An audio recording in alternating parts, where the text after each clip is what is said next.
What would you do if you walked into a room and your entire world shattered in one single moment? Not from an accident, not from a natural disaster, but from the two people you trusted most in this world. Your wife, the woman who promised to stand by your side through everything, and your right-hand man, the person you built your empire with, the one who swore loyalty until the end. Imagine discovering them together, in the most intimate, unforgivable way. This is not fiction. This is not some Hollywood drama. This happened to a man who had everything, a man who stood at the peak of power, only to lose it all because of betrayal. This is the story of Michael Harrison, the ex-governor who caught his wife with his vice-governor in a hotel room, and how that one moment destroyed 3 lives forever. If you think you've heard stories of betrayal before, wait until you hear this one, because what happened next will leave you speechless. Before we dive deeper, let us know in the comments where you're watching from. We'd love to hear from you. And if you're new here, click on the subscribe button so you never miss any of our upcoming videos. Michael Harrison was not just any politician. He was a self-made man, someone who came from nothing and built an empire through sheer determination, charisma, and an ability to connect with people. Born in a small town in Ohio, Michael grew up watching his father work 3 jobs just to keep food on the table. He promised himself that one day he would change not just his own life, but the lives of everyone around him. And he did. By the time he was 42, Michael had become the governor of his state, a position he earned through years of tireless work, strategic alliances, and genuine care for his constituents. People loved him. They saw him as a man of the people, someone who never forgot where he came from. But behind the public image, behind the speeches and the handshakes, Michael was a man struggling to balance power and family, and that struggle would eventually cost him everything. Michael's wife, Catherine, was 15 years younger than him. She was beautiful, elegant, the kind of woman who could walk into a room and command attention without saying a word. They met at a charity gala when Michael was just starting his political career, and Catherine was working as an event coordinator. She was drawn to his ambition, his passion, and the way he spoke about changing the world. He was drawn to her warmth, her laughter, and the way she made him feel like he could conquer anything. They got married 2 years later, and for a while, it seemed like they had the perfect life. But as Michael's career skyrocketed, Catherine began to feel more and more like a decoration in his world, a trophy wife who smiled for cameras but was left alone every night while her husband worked late, attended meetings, and focused on the next election. She never complained, not at first. She understood that his work was important, that he was making a difference. But loneliness has a way of creeping in slowly, and by the time Michael realized something was wrong, it was already too late. Then there was Daniel Carter, Michael's vice-governor. Daniel was everything a politician should be: sharp, calculated, ambitious. He came from a wealthy family, went to the best schools, and had connections that Michael could only dream of. But despite his privileged background, Daniel knew how to work hard. He knew how to play the game. When Michael first met him during his campaign, he saw potential. Daniel was young, energetic, and had a way of talking to donors that made them open their wallets without hesitation. Michael brought him on as his campaign manager, and when Michael won the election, he rewarded Daniel's loyalty by making him vice-governor. It was a decision that made sense at the time. Daniel had proven himself, and Michael trusted him completely. But trust, as Michael would soon learn, is the most dangerous thing you can give to the wrong person. Daniel was not content being second in command. He wanted more power, more recognition, more of everything. And somewhere along the way, he decided that included Michael's wife. Michael Harrison's political career was built on one thing: connection. He had an ability to make people believe in him, to make them feel like their struggles mattered. He campaigned in small towns, met with factory workers, sat in diners and listened to their stories. He promised change, and when he became governor, he delivered. He passed legislation that helped small businesses, funded education programs, and fought against corporate greed. The people loved him for it, and his approval ratings were through the roof. But while Michael was busy saving the state, his marriage was falling apart. Catherine spent more and more time alone. She attended events by herself, smiled for the cameras, played the role of the supportive wife, but inside she felt invisible. Michael's schedule was relentless. 12-hour days turned into 14, then 16. Phone calls during dinner, missed anniversaries, canceled vacations. Catherine understood, or at least she tried to, but understanding does not fill the emptiness that comes from being neglected, and that's when Daniel started paying attention. It began innocently enough, or at least that's what Catherine told herself. Daniel would check in on her at events, ask how she was doing, make small talk while Michael was busy networking. He was charming, attentive, everything Michael used to be before politics consumed him. At first, Catherine appreciated the company. It was nice to have someone notice her again, to feel like she mattered. But Daniel was not just being friendly. He was patient, strategic, planting seeds that would grow into something far more dangerous. He would text Catherine occasionally, just to see how she was doing. He would offer to keep her company when Michael had late meetings. He would compliment her dress, her smile, the way she handled the pressures of being a governor's wife. And slowly, very slowly, Catherine started looking forward to those interactions. She told herself it was harmless, that she was just talking to a friend, but deep down, she knew better. The human heart is funny that way. It finds warmth wherever it can, even in the most dangerous places. Michael, meanwhile, was oblivious. He trusted Daniel completely. Daniel was his right hand, his partner in everything. They worked side by side every single day, building policies, strategizing for the next election, handling crises. If someone had told Michael that Daniel was spending more time with Catherine than he should, Michael would have laughed it off. After all, Daniel was like family. He was loyal. He had proven that time and time again. But loyalty, like trust, can be an illusion, and illusions always shatter eventually. There were signs, small things that Michael should have noticed but did not. Catherine started dressing differently, more effort into her appearance even when they were not attending events. She was on her phone more often, texting someone but always putting it away when Michael walked into the room. She seemed distracted, distant, like her mind was somewhere else. And when Michael tried to talk to her about it, she would brush it off, say she was fine, just tired, and Michael believed her, because that's what people do when they trust someone. They believe the lies because the truth is too painful to imagine. The affair started 6 months before Michael found out. It happened after a late-night campaign event, one of those long, exhausting nights where everyone stayed behind to clean up and debrief. Michael had already left, called away for an emergency meeting with state legislators. Catherine had stayed behind to help, and so had Daniel. They were the last two people in the venue, surrounded by empty chairs and discarded banners. Daniel offered to drive Catherine home, and she accepted. They talked in the car, about everything and nothing, about how hard the campaign was, about how lonely it felt to always be in the background. And when Daniel dropped her off at the governor's mansion, he looked at her in a way that made her heart race. He did not say anything, did not need to. The tension was there, thick and undeniable. Catherine went inside that night and could not sleep. She kept thinking about that look, about the way Daniel made her feel seen in a way Michael had not in years. The next time they were alone together, it happened.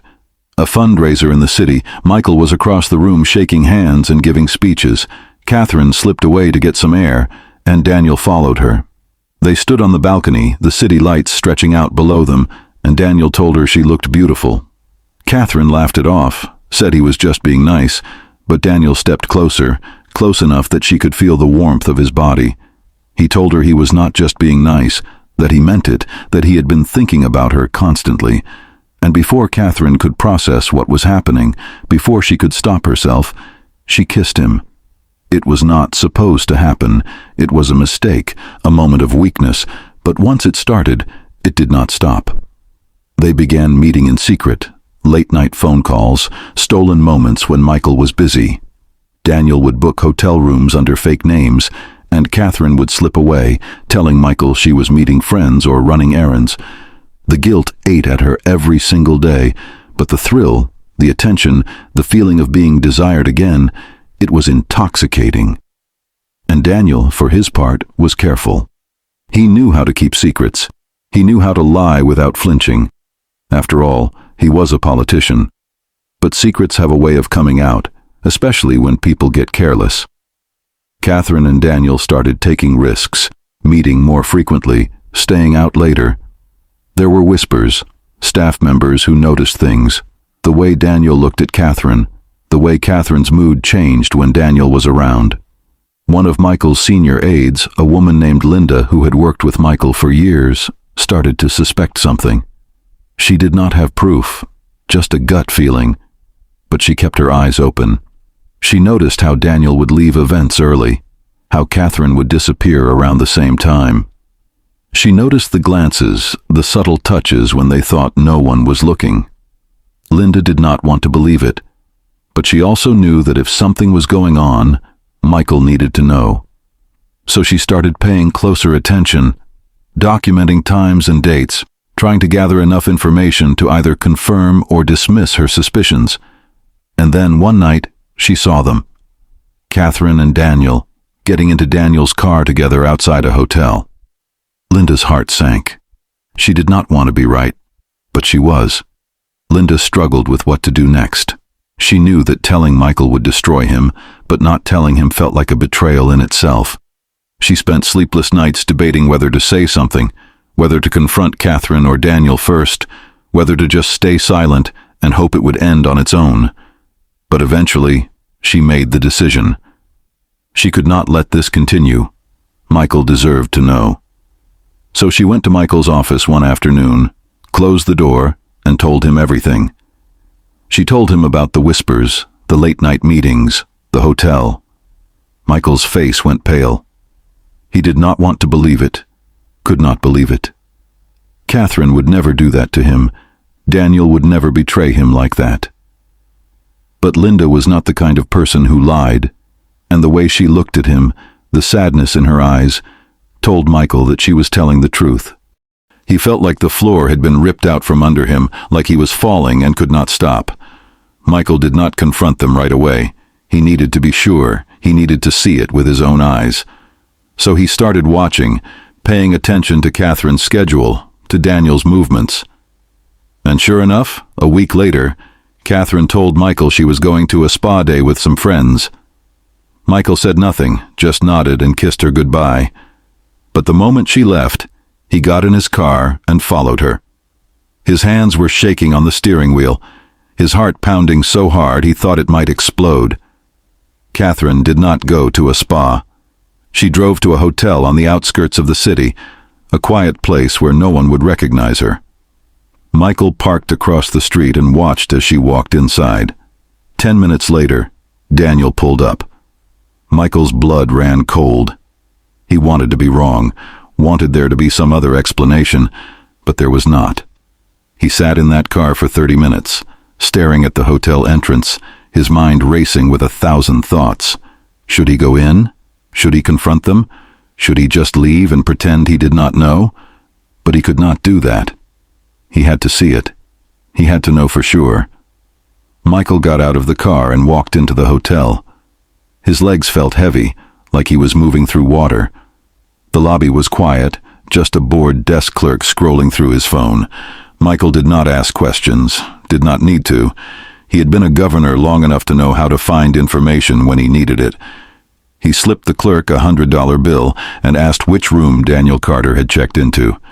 The clerk hesitated, but money talks, and a few seconds later, Michael had a room number. 3rd floor, room 312. Michael took the elevator up, each floor feeling like an eternity. His mind was blank, numb.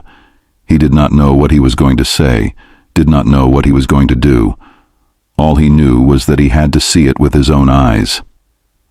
When the elevator doors opened, Michael stepped into the hallway. It was eerily quiet, just the hum of fluorescent lights and the distant sound of a television. He walked down the hall until he found room 312. He stood there for a moment, staring at the door, his hand hovering over the handle. This was it. The moment that would change everything. He could walk away, go back to his car, pretend this never happened. But he did not. He turned the handle, and the door opened. It was not locked. The sight that greeted him was something he would never forget. Catherine and Daniel, together in bed, tangled in sheets, too caught up in each other to notice the door had opened. For a moment, time seemed to stop. Michael just stood there, frozen, unable to process what he was seeing. And then Catherine looked up. Her eyes widened, her face going pale. She scrambled to cover herself, stammering Michael's name, but no words came out.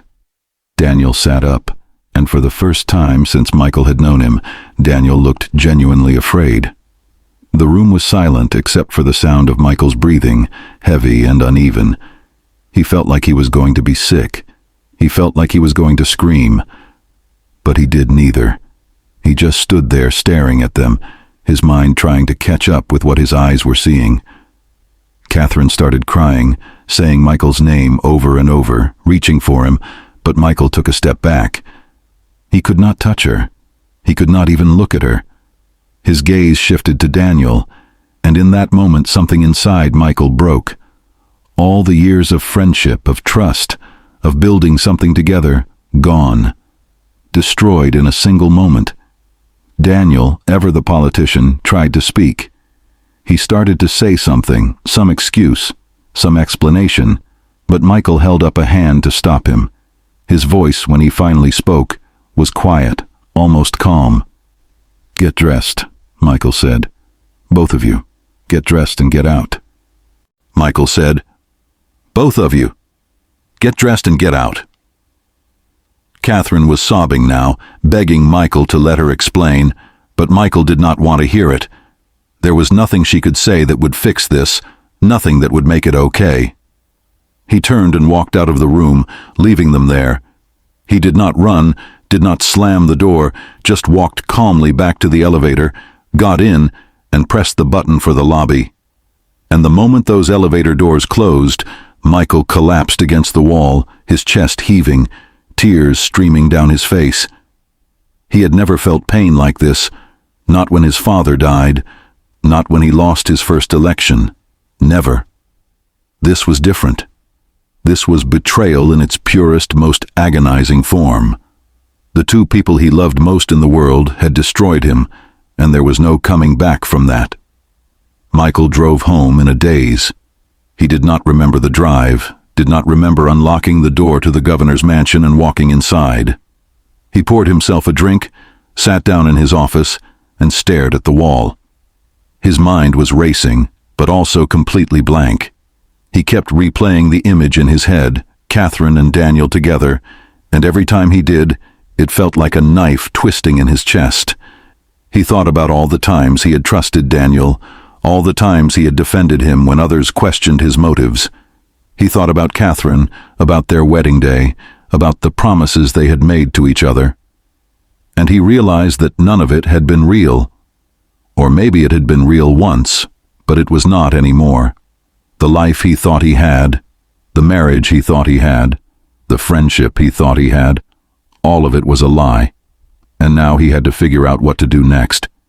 He had to decide whether to keep this private, to handle it quietly and move on, or to let the world know what they had done. And as Michael sat there in the darkness, drinking whiskey and staring at nothing, he knew that whatever decision he made, his life would never be the same. By the next morning, word had already started to spread. Michael had not said anything, had not told anyone what he had seen, but somehow people knew. Maybe it was the way Michael looked when he walked into his office that morning, pale and hollow-eyed, like a man who had not slept in days. Maybe it was the fact that Catherine had not come home, that she had checked into a hotel downtown and refused to answer Michael's calls. Or maybe it was Daniel, who had resigned his position as vice governor overnight, citing personal reasons in a brief, vague statement. Whatever the reason, the rumors started almost immediately. Staff members whispered in hallways. Journalists began making calls, digging for information. And within 48 hours, the story broke. An anonymous source, later revealed to be a hotel employee, leaked the details to the press. Ex-Governor Michael Harrison walked in on his wife and vice-governor in a hotel room. The affair had been going on for months. The scandal exploded overnight. Michael's phone did not stop ringing. Reporters camped outside the governor's mansion, shouting questions every time he stepped outside. His approval ratings, which had been sky-high just a week before, plummeted. People who had once admired him now looked at him with pity, and Michael hated that more than anything. He did not want pity. He did not want sympathy. He just wanted his life back, but that was impossible now. Catherine released a public statement apologizing for her actions, saying she took full responsibility and that Michael deserved better. But the apology meant nothing. Words could not undo what she had done. Daniel, meanwhile, disappeared from the public eye entirely. He moved out of state, refused all interview requests, and tried to rebuild his life in private. But his political career was over. No one would touch him after this. He had betrayed one of the most beloved governors in the state, and people do not forget that kind of thing. Michael considered resigning. He thought about walking away from politics entirely, moving somewhere quiet where no one knew his name. But then he realized that resigning would mean letting them win. It would mean letting Catherine and Daniel destroy everything he had built. So he stayed.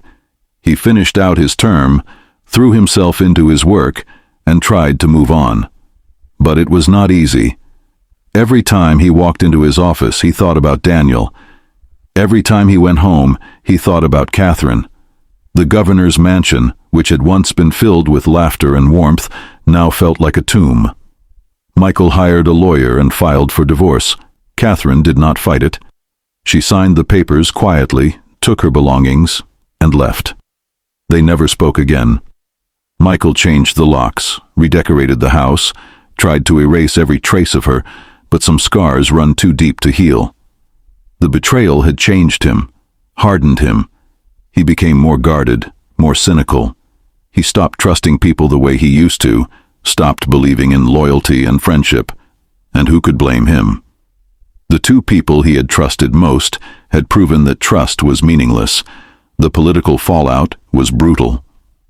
Michael's party distanced themselves from him, not because they thought he had done anything wrong, but because scandal is toxic in politics. His allies stopped calling. His donors pulled their support. By the time his term ended, Michael was a ghost in his own party, a cautionary tale about what happens when personal life and politics collide.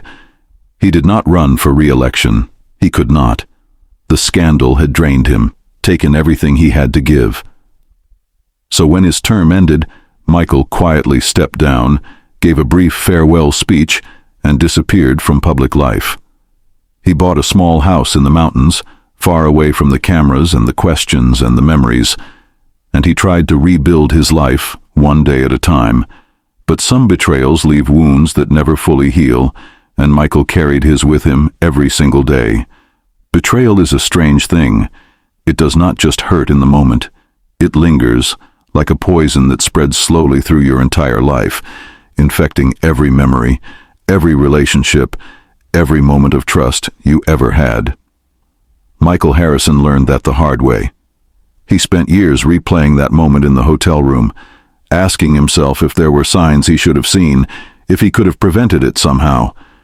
He thought about all the late nights he had spent working, all the times he had chosen politics over Catherine, all the moments he had taken Daniel's loyalty for granted. And he wondered if maybe, in some twisted way, he was partly to blame. Not for the affair itself, that was on them, but for creating the environment where it could happen, for being so focused on his career that he forgot about the people who mattered most. But then he would remind himself that none of that justified what they did. People make choices. Catherine chose to betray him. Daniel chose to betray him, and no amount of guilt or self-blame could change that. The emotional cost of betrayal is something most people do not truly understand unless they have experienced it themselves. It is not just about the loss of a relationship. It is about the loss of trust, the loss of belief in other people, the loss of the version of yourself that existed before the betrayal. Michael was never the same after that night. He became more isolated, more withdrawn. He stopped attending social events, stopped reaching out to old friends, stopped letting people get close to him. Because how could he trust anyone again? How could he open himself up to that kind of pain a second time? His therapist told him that healing required vulnerability, that he needed to let go of the anger and resentment, but Michael was not ready for that. Maybe he never would be. Some wounds do not heal, they just become part of who you are. And then there was the public humiliation. Michael had been a public figure, someone people admired and respected, but after the scandal, he became a punchline. Late-night talk show hosts made jokes about him, memes circulated on social media. People he had never met felt entitled to comment on his personal life, to dissect his marriage and his choices. The invasion of privacy was suffocating. Michael could not go to a grocery store without someone recognizing him, without seeing the pity in their eyes or hearing the whispers behind his back. He became a symbol of betrayal, a cautionary tale, and he hated it. He hated that his pain had been turned into entertainment, that strangers felt like they had the right to judge him. But that is the price of public life. Once you become a public figure, your personal life is no longer your own. And Michael paid that price in full. Catherine and Daniel's relationship did not last. Shocking, right? Affairs built on betrayal rarely do. They tried to make it work, moved in together a few months after the scandal broke, but the foundation was rotten from the start. Catherine could not stop feeling guilty. Every time she looked at Daniel, she thought about Michael, about the life she had thrown away. And Daniel, who had once been so charming and attentive, became distant and cold.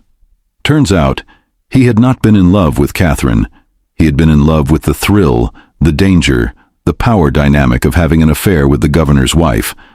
Once that was gone, once they were just two ordinary people living an ordinary life, the magic faded.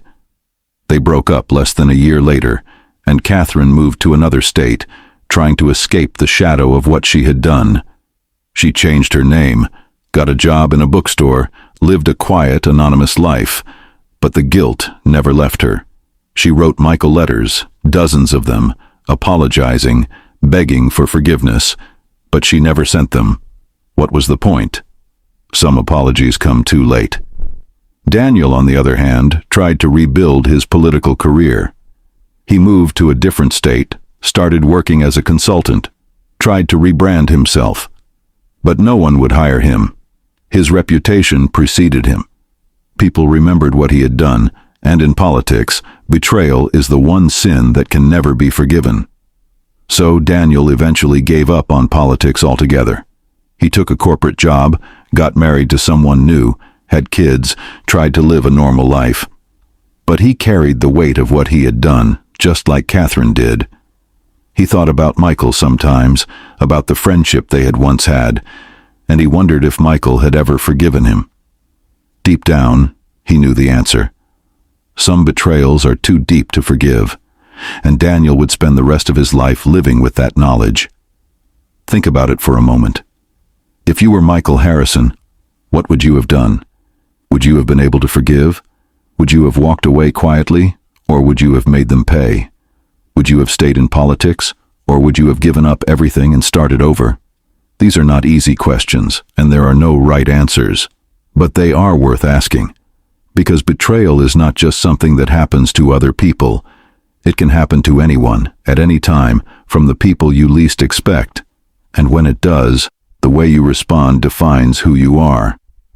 Michael chose to rebuild, to keep moving forward even when it felt impossible. He did not let the betrayal destroy him completely, even though it came close. And maybe that is the real lesson here. Betrayal will wound you, it will change you, it will leave scars that never fully fade. But it does not have to define you. You get to decide how your story ends. 5 years after the scandal, Michael Harrison was sitting on the porch of his mountain cabin, watching the sun set over the valley. He was 53 years old now, his hair graying at the temples, lines etched into his face from years of stress and heartbreak. He had lived a quiet life since leaving politics, spending his days hiking, reading, doing small woodworking projects in his garage. It was a simple life, a far cry from the chaos and power of his governor days, but it was his. And slowly, painfully, he had started to find peace. Not the kind of peace that erases the past, but the kind that allows you to coexist with it. He thought about Catherine and Daniel sometimes, less often now than he used to, and when he did, the anger had faded into something softer, something closer to sadness. He did not forgive them, not really, but he had stopped letting the betrayal consume him, and that, in itself, was a kind of victory. Michael never remarried. He dated a few people over the years, met women who were kind and intelligent and interested in him, but he could never fully open up. The walls he had built after the betrayal were too high, too strong. He told himself that maybe one day he would be ready to trust someone again, to let someone in, but that day had not come yet, and maybe it never would. Some people heal from betrayal and move on. Others carry it with them forever, a permanent scar that shapes every relationship they have. Michael was somewhere in between. He had learned to live with the pain, to function despite it, but he had also accepted that he would never be the same person he was before. And maybe that was okay. Maybe you are not supposed to be the same after something like that. Maybe the point is to keep moving forward, even when part of you is still stuck in that hotel room, staring at the wreckage of your life. Catherine reached out to Michael one last time, 7 years after the scandal. She sent him a letter, handwritten, 8 pages long. In it, she told him everything, how sorry she was, how the guilt had destroyed her, how she thought about him every single day. She told him that she understood if he never forgave her, but she needed him to know that she regretted it more than anything she had ever done. She told him that the affair had not been about him, that it had been about her own emptiness, her own loneliness, her own mistakes. She told him that she hoped he had found happiness, that he had found peace, and that she wished things could have been different. Michael read the letter sitting at his kitchen table, a cup of coffee growing cold in front of him. He read it 3 times, each word cutting deeper than the last. And when he was finished, he folded the letter carefully, put it back in the envelope, and placed it in a drawer. He did not respond. He did not know what to say. Part of him wanted to tell her that he forgave her, that he understood, that he had moved on. But that would have been a lie. He had not forgiven her. He did not know if he ever would. And he had moved on, but not in the way she might have hoped. He had moved on by learning to live without her, by building a life that did not include her, and that was the best he could do. Daniel never reached out. He never apologized, never tried to explain himself. Maybe he was too ashamed. Maybe he thought there was nothing he could say that would make a difference, or maybe he just did not care. Michael did not know, and over time, he stopped wondering. The truth was, Daniel's betrayal had hurt just as much as Catherine's, maybe even more because they had been friends, real friends, or at least Michael had thought they were. But Daniel had proven that friendship meant nothing to him, that loyalty was just a word, and Michael had learned a hard lesson from that. People will betray you, even the ones you trust most, even the ones you would do anything for. And when they do, you have 2 choices.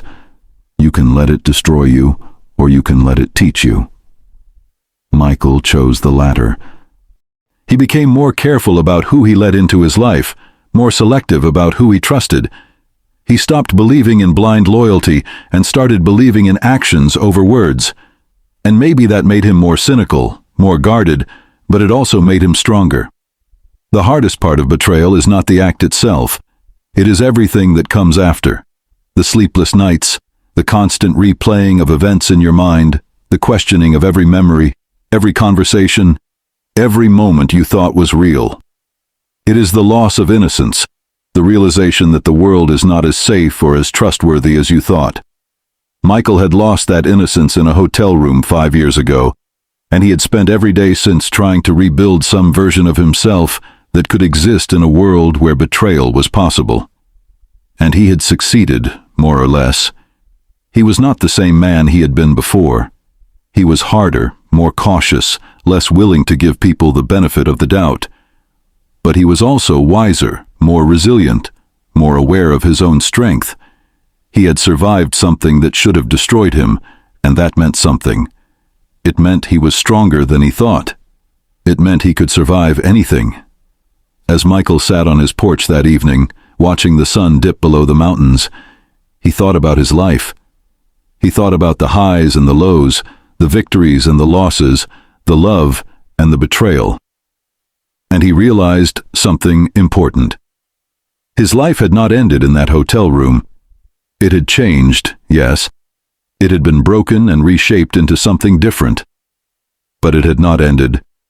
He was still here, still breathing, still moving forward, and maybe that was enough. Maybe survival was its own kind of victory. Maybe the point was not to avoid pain or betrayal or heartbreak, but to learn how to keep living despite them. And Michael had done that. He had kept living. And he would continue to keep living, one day at a time, for the rest of his life. So, let me ask you something. If you were in Michael Harrison's shoes, what would you have done? Would you have confronted them immediately, or would you have walked away? Would you have fought to save your marriage, or would you have cut ties and never looked back? And more importantly, do you think Michael made the right choice? There is no easy answer to these questions.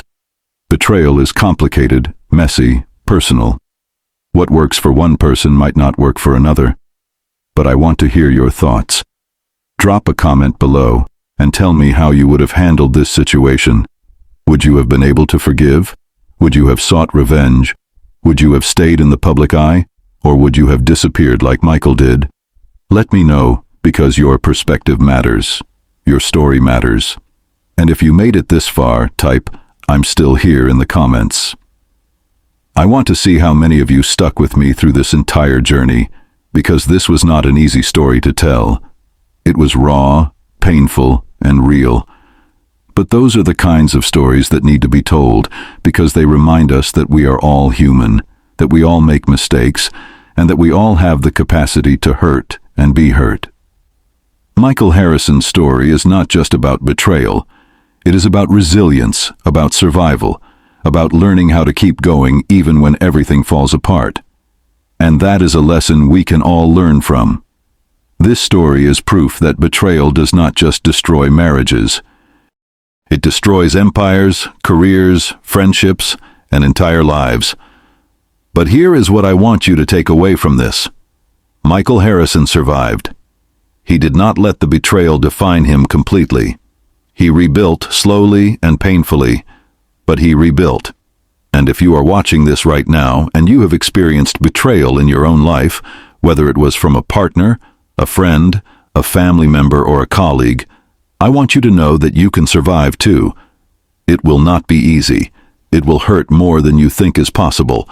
But you are stronger than you know, and you have the power to rebuild your life into something new, something different, something that belongs to you and you alone. Before you go, I want to ask you one more thing. What lesson did you take from Michael's story? Was it about trust? About forgiveness? About knowing when to walk away? Or was it something else entirely? Leave your answer in the comments below, because I read every single one, and your insights help shape the conversations we have here. This channel is not just about telling stories. It is about creating a community where we can learn from each other, support each other, and grow together. And you are a part of that community, whether this is your first video or your 100th. If this story moved you, if it made you think, if it made you feel something, then do me a favor. Hit that like button. Share this video with someone who needs to hear it. Maybe you know someone who is going through a betrayal right now, someone who feels like their world is falling apart, send them this video. Let them know they are not alone. Let them know that survival is possible, that healing is possible, even when it does not feel like it. And if you have not already, click that subscribe button and turn on notifications, because we have more stories like this coming. Stories about real people, real struggles, real triumphs. Stories that matter. I also want to hear about your own experiences, but only if you are comfortable sharing. Have you ever been betrayed by someone you trusted? How did you handle it? Did you forgive them, or did you walk away? Did it change you as a person? Your story could help someone else who is going through the same thing, so if you feel like sharing, the comment section is a safe space. We are all here to support each other, to listen without judgment, and to remind each other that we are not alone in our pain. And let me ask you this, because I am genuinely curious.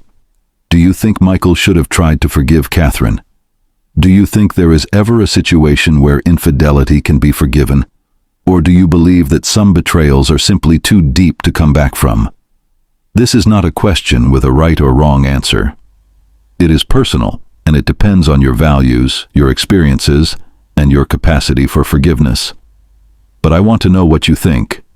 Drop your opinion in the comments, and let's have a real conversation about this.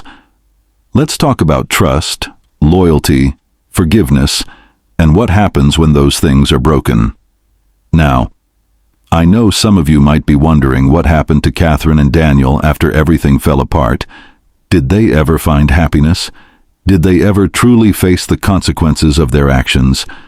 The truth is, both of them lived with the weight of what they did for the rest of their lives. Catherine became a shell of who she used to be. The vibrant, confident woman who once stood beside a governor was replaced by someone who avoided mirrors, who flinched at her own reflection, who carried shame like a second skin. She tried therapy, tried journaling, tried everything she could think of to ease the guilt. But nothing worked, because the guilt was not something that could be fixed or talked away. It was a permanent part of her now, woven into every thought, every memory, every moment of her existence.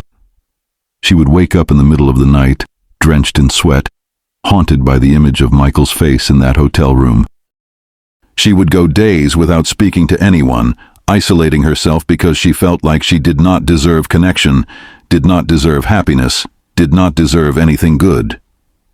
Daniel, on the other hand, tried to convince himself that he had done nothing wrong. He told himself that these things happen, that people fall in love, that it was not his fault Michael had neglected Catherine. He rationalized it, justified it, built a wall of excuses around himself so he did not have to face the truth. But late at night, when he was alone with his thoughts, the wall would crack. He would remember the look on Michael's face, the betrayal in his eyes, and Daniel would feel something he rarely allowed himself to feel: guilt, shame, regret.